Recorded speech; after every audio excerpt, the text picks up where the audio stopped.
नमस्कार श्रोते हो, साहित्य पंढरी या कथाकथन चॅनलवर मी तुम्हा सगळ्यांचं मनापासून स्वागत करतो. श्रोते हो, आजपासून तुम्ही ऐकणार आहात डॉक्टर अनघा केसकर यांची कादंबरी सीमातीत. ही कादंबरी ऐकण्यापूर्वी एक नम्र विनंती की तुम्ही जर आत्ता चॅनलवर पहिल्यांदा आला असाल किंवा अजूनपर्यंत तुमच्याकडनं चॅनल सबस्क्राईब झालेलं नसेल तर प्लीज चॅनल सबस्क्राईब करा. श्रोते हो, डॉक्टर अनघा केसकर या सीमातीत कादंबरीबद्दल आपल्या मनोगतात म्हणतात, पायल या भारतीय तरुणीच्या आणि ख्रिस या जर्मन मुलाच्या आगळ्या वेगळ्या आणि परिपक्व होत जाणाऱ्या नात्याची कहाणी आहे ही. निखळ मैत्रीमधून प्रेमाकडे झालेला प्रवास यात दाखवला आहे.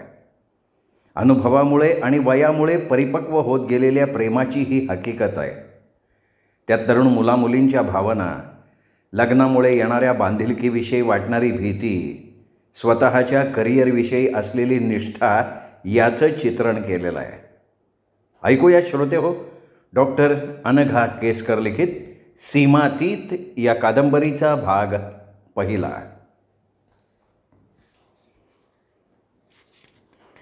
चार तास कम्प्युटरवर डोळे खिळवून काम केल्यावर पायलने हात वर नेऊन ताणले. पाठ सरळ केली. एकदा उजवीकडे आणि एकदा डावीकडे कमरेपासून वळून पाठीच्या कण्याची ताठरलेली हाडं मोकळी केली. आळोखे पिळोखे दिले. मानेच्या हालचाली करून मानही मोकळी करून घेतली. एवढं काम झाल्यावर थोडा विरंगुळा करायची चैन आता तिला परवडणार होती. तिने टेबलावरची पुस्तकं बाजूला सारली. आजूबाजूला नजर फिरवली. तिच्या प्रोजेक्टचा आखलेला आराखडा भिंतीवर लटकवलेला होता. अगदी वेळेत सर्व कामं चालली होती याची खात्री तिने पुन्हा एकदा करून घेतली. Communal disharmony and mob psychology या विषयावरची पुस्तकं, तिने जमवलेली माहिती, प्रिंटआउट्स, ठिकठिकाणी त्या वस्त्यांमधून जाऊन स्थानिकांच्या बरोबर काढून घेतलेले फोटो या सगळ्यावरनं तिची नजर फिरली. ती समाधानानं हसली. सगळं कसं स्केड्यूलप्रमाणे चाललेलं होतं. महिनाभरात इथला बोरबिस्तारा आवरून तिला भारतात परत जाता आलं असतं. ती उठली. कोपऱ्यातल्या व्हेंडिंग मशीनमधनं कपात कॉफी काढून घेतली. कॉफीचे घुटके घेत आलेल्या मेल्स तपासण्यासाठी तिने मेलबॉक्स उघडली. मेलबॉक्समध्ये खूप कचरा जमला होता. नेहमीप्रमाणे टॅग्ड मेल्स, ॲड्स, पॉपअप्स आणि अपरिचितांकडनं आलेल्या मेल्स तिने भावनाशून्यतेनं डिलीट करून टाकल्या. त्यातच तिला पंकज सुरीची मेल दिसली. इतक्या वर्षांनी पंकज सुरी? खरं म्हणजे तिला स्कूलमधल्या कोणाशीच संपर्क ठेवायचा नव्हता. त्यात तिला बिलकुल रस नव्हता. काय म्हणतोय बघूयात हा बंदा, असं पुटपुटत तिने मेल उघडली. JNUच्या स्कूल ऑफ आर्ट्सच्या त्यांच्या बॅचला पासआउट होऊन यावर्षी 1 दशक होत होतं म्हणे, आणि म्हणून इंडियात असलेल्या लोकांनी गेट टुगेदर करायचा बेत आखला होता. तिचा मेल ID त्यांनी कुठून पैदा केला होता भगवान जाणे. बॅचमधल्या काही मुलामुलींची नावं आणि ईमेल ID याची एक लिस्ट पण जोडलेली होती. मेल डिलीट करण्यापूर्वी झटकन त्या यादीवरनं नजर फिरवता फिरवता ख्रिसच्या नावाशी ती थांबली. बाकी कोणामध्ये पायलला काडी मात्र रस नव्हता. पण ख्रिस कुठं आहे, सध्या तो काय करतोय हे समजून घेणं तिला आवडणार होतं. तिनं ख्रिसच्या मेलवर एक टेस्ट मेल टाकली आणि ती ब्राउझिंग करायला लागली. काही सेकंदात ख्रिसकडनं उत्तर आल्याचा अलर्ट आला.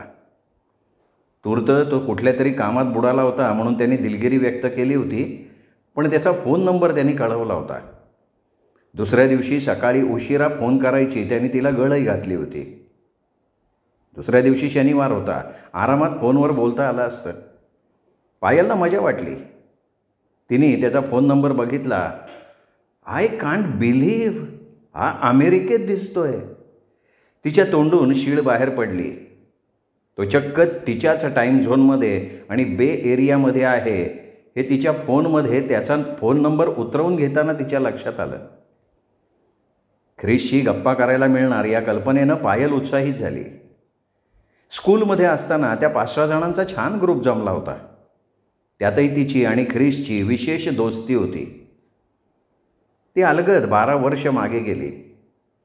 तिने JNUमध्ये जाण्यासाठी घरी केलेला हट्ट आणि कॅम्पसमध्ये गेल्या गेल्या आठवणीत राहण्यासारखा तो पहिला दिवस तिच्या नजरेसमोर उभा राहिला.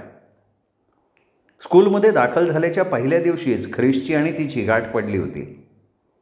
गाठ पडली होती म्हणण्यापेक्षाही पायलनं स्वतःहून त्याच्याशी ओळख करून घेतली होती. मम्मीजी, पापाजी, दादाजी, दादीजी या सर्वांशी वादावादी करून तिने JNUमध्ये ॲडमिशन घेतली होती. मम्मीजी आणि दादीजी तिला घराबाहेर पाठवायला तयार नव्हत्या. घरी राहून जे काही कोर्सेस करता येतील ते पायलने करावेत आणि पदवी पदरात पडली की चांगल्याशा जोडीदाराशी संसार थाटावा असं त्यांचं स्पष्ट मत होतं. अर्जुन भैयाची आपल्याला साथ मिळेल या आशेनं पायलनं त्याच्या उपस्थितीत विषयाला तोंड फोडलं होतं. पापाजींकडे बघत तिने लाडात येऊन म्हटलं होतं, माझे कितीतरी मित्र आणि मैत्रिणी JNUमध्ये जाणार आहेत, मी का नाही जायचं? JNUमध्ये प्रवेश मिळवायचा, तिथूनच सोशल सर्व्हिसेसमध्ये मास्टर्स करायचं हे माझं लहानपणापासूनच स्वप्न होतं. पापाजींना काही बोलू द्यायच्या आत दादीजी म्हणाल्या, पुत्तर तुझी मम्मी ठीक बोलती आहे. तू घरी राहूनसुद्धा पुढचं शिक्षण घेऊ शकतेस. तरुण मुलीला आम्ही घराबाहेर नाही राहायला पाठवू शकत. पायलनं तिच्या दादाजींकडे मदतीसाठी बघितलं आणि म्हणाली, दादाजी या सगळ्यांना तुम्ही समजावून सांगा ना, मी अगदी जिम्मेदार मुलगी आहे. भैयाला तुम्ही कोणीच कधी कशासाठी मनाई करत नाही, मग मलाच का? दादाजीने नरमाईचा सूर लावला पण दाजीलाच साथ दिली. ऐक जरा, तुझी दादीजी सांगतीये ते बरोबर आहे. तू JNUमध्ये राहिलीस की तिथल्या छात्रांप्रमाणे राजकारणाच्या गोष्टी करशील, चळवळींमध्ये भाग घ्यायला लागशील, मग तुझ्या लग्नाच्या वेळी मुश्किल होईल. शेवटी तुला लग्न करून देऊन आम्हाला सासरी बिदा करायचं आहे. इतरांपेक्षा वेगळे विचार करणं ही काही वाईट गोष्ट नाही आहे ना. काय चांगलं काय वाईट याविषयी तुम्हीच तर लहानपणापासून मला विचार करायला शिकवत आलात, मग तुम्ही तरी आता मला अडवू नका ना. दादाजी आणि दाजीजींच्या पाठिंब्यामुळे मम्मीला आता जोर चढला आणि तिने ठसक्यात ऐकवलं, हे बघ, आत्तापर्यंत आम्ही तुझी प्रत्येक गोष्ट ऐकली पण आता नाही. तिकडे जाऊन तुला काय दिवे लावायचे ते मला चांगलं ठाऊक आहे. मी एवढी लक्ष ठेवून असतानाही अलीकडे तू कसले कपडे घालतेस, गावभर कशी हिंडत असतेस हे मला दिसत नाही का? आता आमच्या डोळ्यांसमोरच राहायचं म्हणजे थोडी तरी शिस्त राहील. या बाबतीत मी तुझ्या पापाजींचं सुद्धा ऐकणार नाही आहे, सांगून ठेवते. अखेर अर्जुन भैया पायलच्या बाजूनं उभा राहिला होता. तो म्हणाला, मम्मीजी माझं मत पायलसारखंच आहे. आता ती काही दूध पिती बच्ची नाही आहे. मुलींना स्वातंत्र्य देणं यात चूक काय आहे? आजकालच्या मुलांना अशा धीट आणि स्मार्ट मुलीच आवडतात. त्या क्षणी पायलनं जाऊन भैयाला मिठीच मारली. चला, खानदानातला एक तरी मेंबर माझ्या बाजूनी आहे. माझा भैया आहेच चांगला. पापाजी तुम्ही बोला ना काहीतरी, का तुम्हाला सुद्धा मी नादान बेजबाबदार वाटते आहे?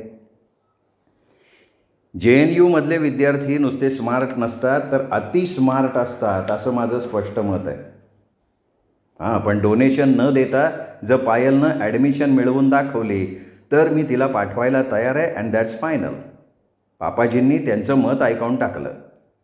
एखाद्या पक्षाप्रमाणे उडत असल्याचा आविर्भाव करत पायल म्हणाली, थँक्यू पापाजी. दादाजी, दादीजी आणि मम्मीजी तिघेही कृतकोपानं तिच्या या बालिश वागण्याकडे बघत राहिले. पापाजींच्या विरोधात आता कोणीच जाणार नव्हतं.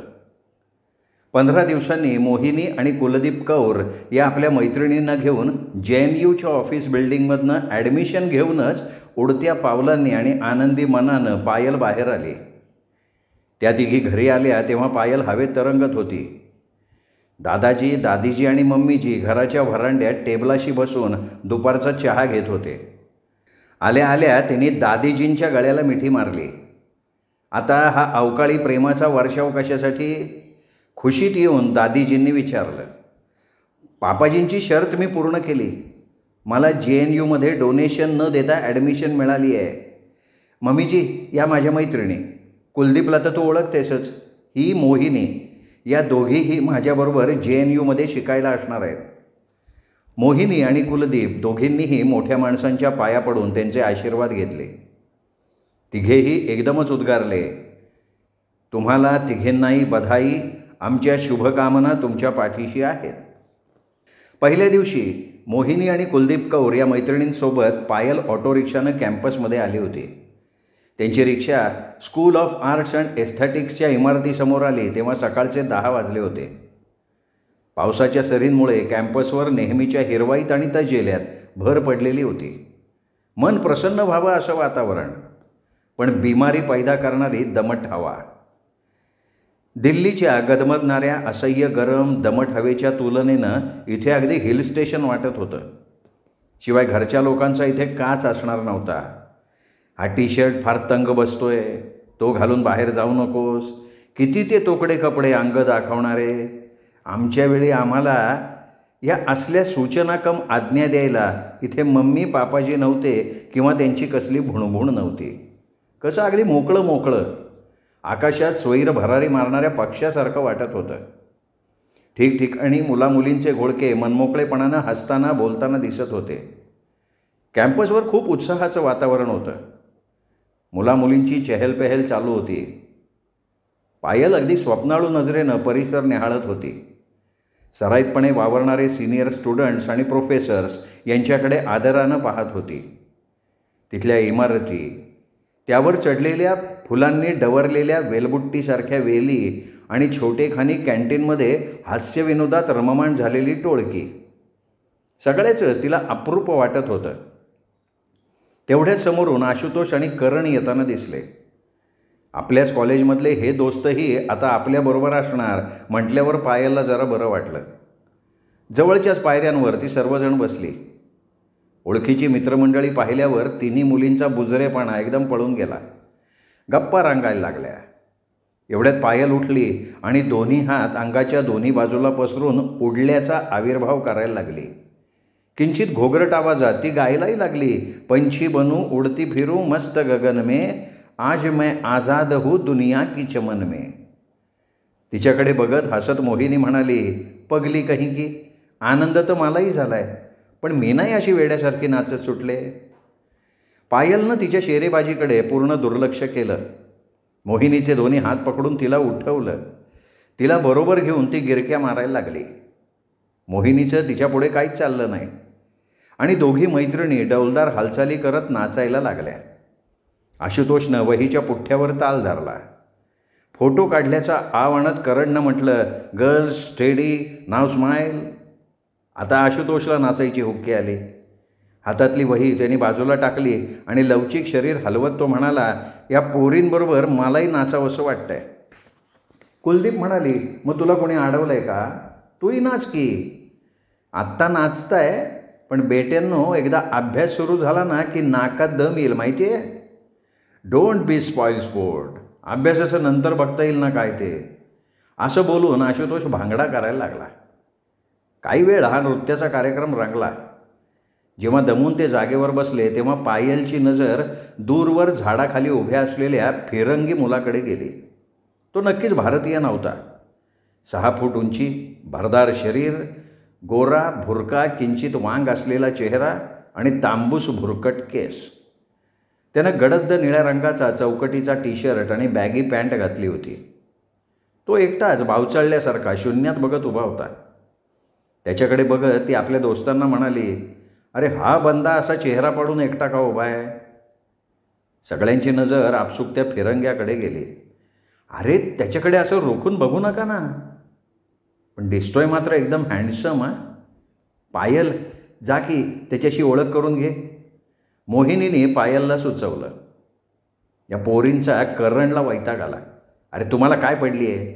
या मुली म्हणजे ना, गोरा रंग आणि सुंदर मुखडा पाहिला की भुलल्या लगेच. जा ना जा, असेल हिंमत तर घ्या त्याच्याशी ओळख करून. पायल एकदम उठली आणि स्मितहास्य करत त्याच्याजवळ गेली. तिने आपला हात हस्तांदोलनासाठी त्याच्या पुढे केला. Payal here, first year masters in social service. आप. पायलच्या या आकस्मिक कृतीमुळे तो मुलगा आणखीन बावचळला, पण तिच्याशी हस्तांदोलन करत पुटपुटला. My name Christopher Fisher. From which country are you? त्याच्या चेहऱ्यावरचा गोंधळ आता आणखीन वाढला. त्याला बहुधा पायलचं इंग्रजी समजत नसावं. पुन्हा एकदा तोंडातल्या तोंडात तो काहीतरी पुटपुटला. पायलनं एक एक अक्षर स्पष्ट उच्चारत म्हटलं, I ask you the name of your country. Country. Germany. No good English. पायलनं तिच्या टोळक्याकडे बोट दाखवलं आणि म्हणाली, come and meet my friends. त्याला घेऊन मग ती आपल्या मित्रमंडळींपाशी गेली. आता प्रत्येकाला त्याच्याशी बोलायचं होतं. त्याचं काही फरडं इंग्रजी नव्हतं, पण ख्रिसला त्यांच्या इतकंही इंग्लिश बोलता येत नाही म्हटल्यावर त्यांना ख्रिसशी बोलायला चेव आला होता. पूर्ण वाक्य न बोलता आणि एक एक शब्द हळूहळू बोलत त्यांच्यातला संवाद सुरू झाला. आपण काय बोलतोय हे एकमेकांना समजावं म्हणून अंगविक्षेप आणि हातवारे करत ते कितीतरी वेळ बोलत होते. Payal, are you going to work late hours? ऑफिसमध्ये काम करणाऱ्या सुझनचा आवाज कानावर पडला तशी पायल दचकली. आपण कुठे आहोत, आपल्या समोर कोण आहे याचं भान यायला तिला 2 मिनटं लागली. What happen? I asked if you are working late hours. सुझननं पुन्हा एकदा विचारलं. पायलनं गुळमुळीत हो नाही याच्यामधली मान हलवली. अर्थात सुझनला तिच्या उत्तरात फारसा रस नव्हता, त्यामुळे ती म्हणाली, मी आता घरी चालली आहे, बाय. बाय. पायलनं तिला प्रतिसाद दिला. ती गेल्यावर पायलनं कोमट झालेली कॉफी सिंकमध्ये ओतून दिली आणि आवरावर केली. वॉशरूममध्ये गेल्यावर तिचं लक्ष आरशातल्या स्वतःच्या छबीवर गेलं. आता ती अल्लड कॉलेज कुमारी राहिली नव्हती. चेहरा तुकतुकीत असला आणि मन उल्हसित झाल्यानं डोळे चमकत असले तरी गेल्या 10-12 वर्षातल्या चांगल्या वाईट घटनांनी, अनुभवांनी फक्त तिच्या चेहऱ्यावरच नाही तर पूर्ण शरीरावरच काही खुणा उमटवल्या होत्या. वयाचाही भाग आहेच की. ती स्वतःशी पुटपुटली आणि स्वतःकडे बघून हसली. तिने तोंडावर हलकेच क्रीम लावली. ओठांवरनं लिपस्टिकची कांडी आणि भुवयांवरनं आयब्रो पेन्सिल फिरवली. मानेवर काखेत स्प्रे मारला आणि क्लिपमध्ये बंदिस्त करून वर बांधलेले केस मोकळे सोडले. खांद्यापर्यंत रोळणारे अजूनही दाट असलेले केस बघून ती खुश झाली. चमकेपर्यंत ब्रशनं केस विंचरले. आता दिसणारं स्वतःचं रुपडं तिला बरं वाटलं. मग स्वतःचंच तिला हसू आलं. कोणासाठी आपण आत्ता तयार झालोय? फक्त तरुणपणच्या एका जवळच्या मित्राची मेल आली म्हणून आपल्याला स्वतःच्या दिसण्याकडे लक्ष द्यावंसं वाटलं. ऑफिसमधनं उतरून पार्किंगमधल्या गाडीकडे जाताना पायलच्या मनात पुन्हा एकदा ख्रिस डोकावला. ख्रिस आता कसा दिसत असेल? बरेचदा त्याचे उदास वाटणारे डोळे आता आनंदानं चमकायला लागले असतील का? तिशी ओलांडल्यावर तो पोक्त दिसत असेल का? तो अंगानं किरकोळ कधी नव्हता, पण आता थोडा गरगरीत झाला नसेल? त्याला स्वतःच्या देशात जाऊन लोकांकडनं जी मान्यता मिळवायची होती ती त्याला मिळवता आली असेल का? एव्हाना तो लग्न करून आयुष्यात स्थिरावला असेल. मग त्याच्या बायकोनी त्याला नीट समजावून घेतलं असेल का? तो अजूनही पूर्वीसारखा अबोल राहिला असेल?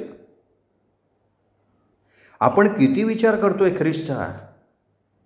इतक्या वर्षात आपण एकमेकांशी संपर्कात नाही राहू शकलो आणि आता दोघांनाही परक्या असलेल्या देशात आपण आहोत. कदाचित आपण एकमेकांना भेटूही शकू. हा विचार तिच्या मनात आला.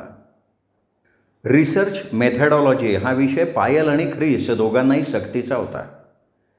तेवढ्या एका विषयाच्या वर्गात त्यांची गाठ पडायची. त्यांचे बाकीचे विषय भिन्न होते. भाषेचा प्रश्न असल्यानं ख्रिसला वर्गातल्या गोष्टी चटकन समजायच्या नाहीत.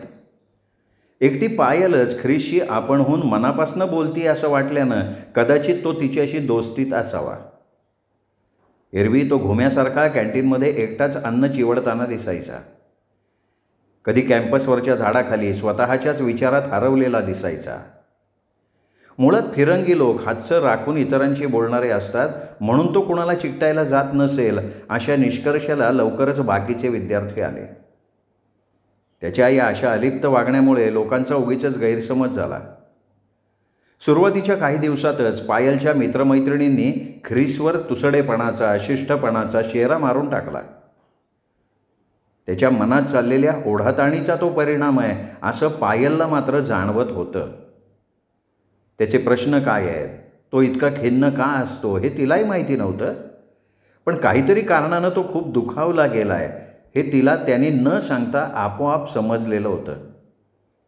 तेव्हाच कधीतरी त्या कंपूत ख्रिसविषयी झालेली चर्चा पायलला आठवली. त्यांचा कंपू कॅन्टीनमध्ये बसला होता. बोलता बोलता मोहिनी म्हणाली, पायल, तुझा तो नवीन मित्र फार गर्विष्ठ वाटतो मला. हे गोरे लोक स्वतःला काय समजतात कोण जाणे. त्यावर कुलदीप चेष्टेनं म्हणाली, ख्रिसविषयी पायलला काही सांगू नको हां, तिला ते पटणार नाही. कारण तिच्याशी तो कसा अगदी गुलूगुलू बोलतो, तिचं कौतुकही करतो. कदाचित त्याला गोऱ्या आणि सुंदर मुलीच आवडत असतील. काय मूर्खासारखं बोलताय तुम्ही. त्याला धड इंग्रजी बोलता येत नाही. आपलं घर सोडून तो पहिल्यांदा भारतात आला आहे. आपल्यामध्ये मिसळायला त्याला थोडा वेळ लागेल. तुम्ही जरा त्याच्या बाजूनं विचार करा, समजून घ्यायचा प्रयत्न तर करा. पायलनं मैत्रिणींना दटावलं. त्यावर मोहिनीने तिचा तर्क बोलून दाखवला. बहुतेक त्याला आपले पराठा, पुलाव, मसालेदार भाज्या असले पदार्थ हजम होत नसतील. गेल्या गुरुवारी ना मी त्याला केमिस्टच्या दुकानात पाहिलं, कसली तरी औषधं घेत होता तो. ही बोलणी ऐकून आशुतोषनं मुलींना चिडवलं.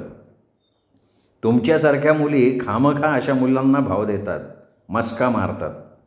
आता माझ्यासारखा मनमिळावू, स्मार्ट आणि चांगला मुलगा तुमच्यासमोर असताना उगाच त्याला का महत्त्व देत आहे. मी तुम्हाला विनोदी किस्से सांगून हसवतो, सतत मदतीला तत्पर असतो, पण तुम्ही त्याच्याविषयी चर्चा करत बसता. करणनं आशुतोषला थांबवत म्हटलं, मस्करी करू नकोस, मला खरोखर तो जरा सणकी वाटतो. आणि काय गं पायल, तू त्याची वकिली कशासाठी करतेयस. त्याला भारतात यायला कोणी आमंत्रण दिलं होतं का. आपण थोडंच त्याला बोलवलं होतं. अरे वर्गात सुद्धा त्याचं लक्ष नसतं. परवाच प्रोफेसर संघवींनी त्याला सर्वांसमोर असं झापलंय ना, वर्गात बसून काय करत होता भगवान जाणे. त्यावर कुलदीप म्हणाली, तो ना खिडकीतनं सारखा बाहेर बघत असतो. कधी कधी तर ना समोरून आला तरी पाहून न पाहिल्यासारखा करतो. अशा 63 लोकांना मी डोक्यावर नाही बसवत या पायलसारखा. पायलनं ख्रिसची बाजू घेत म्हटलं, ख्रिस खरोखर चांगला मुलगा आहे.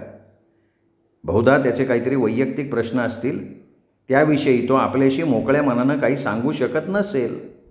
आणि तसा विचार केला तर तो फक्त रिसर्च मेथडॉलॉजी आणि स्टॅटिस्टिकल ॲनालिसिस या 2च क्लासेसना आपल्या वर्गात असतो. त्याच्या कोअर सब्जेक्टमध्ये त्याला जास्त रस असेल. बास करा पायल ख्रिसच्या चांगुलपणाचं पुराण. पॉलिटिकल सायन्सवाले विद्यार्थी त्याच्याशी मैत्री करायला तयार नाही आहेत. आणि इकॉनॉमिक डेव्हलपमेंट शिकवणाऱ्या प्रोफेसर सिन्हांनी त्याला कशावरून तरी झापलं होतं. तो देवदस्त बनून आला नसेल ना. अरे पायल त्याच्या अवतीभोवती असताना तो कशाला देवदास बनणार आहे. हां, पण एक गोष्ट खरी आहे की तो स्वतःच्या तंद्रीत असतो. कितीतरी वेळ हा काथ्याकूट चालू राहिला असता, पण ख्रिस त्यांच्या दिशेनं येताना पायलला दिसला आणि तिने सगळ्यांना सावध केलं. गप्प बसा रे, तो इकडेच येतोय आपल्या दिशेने.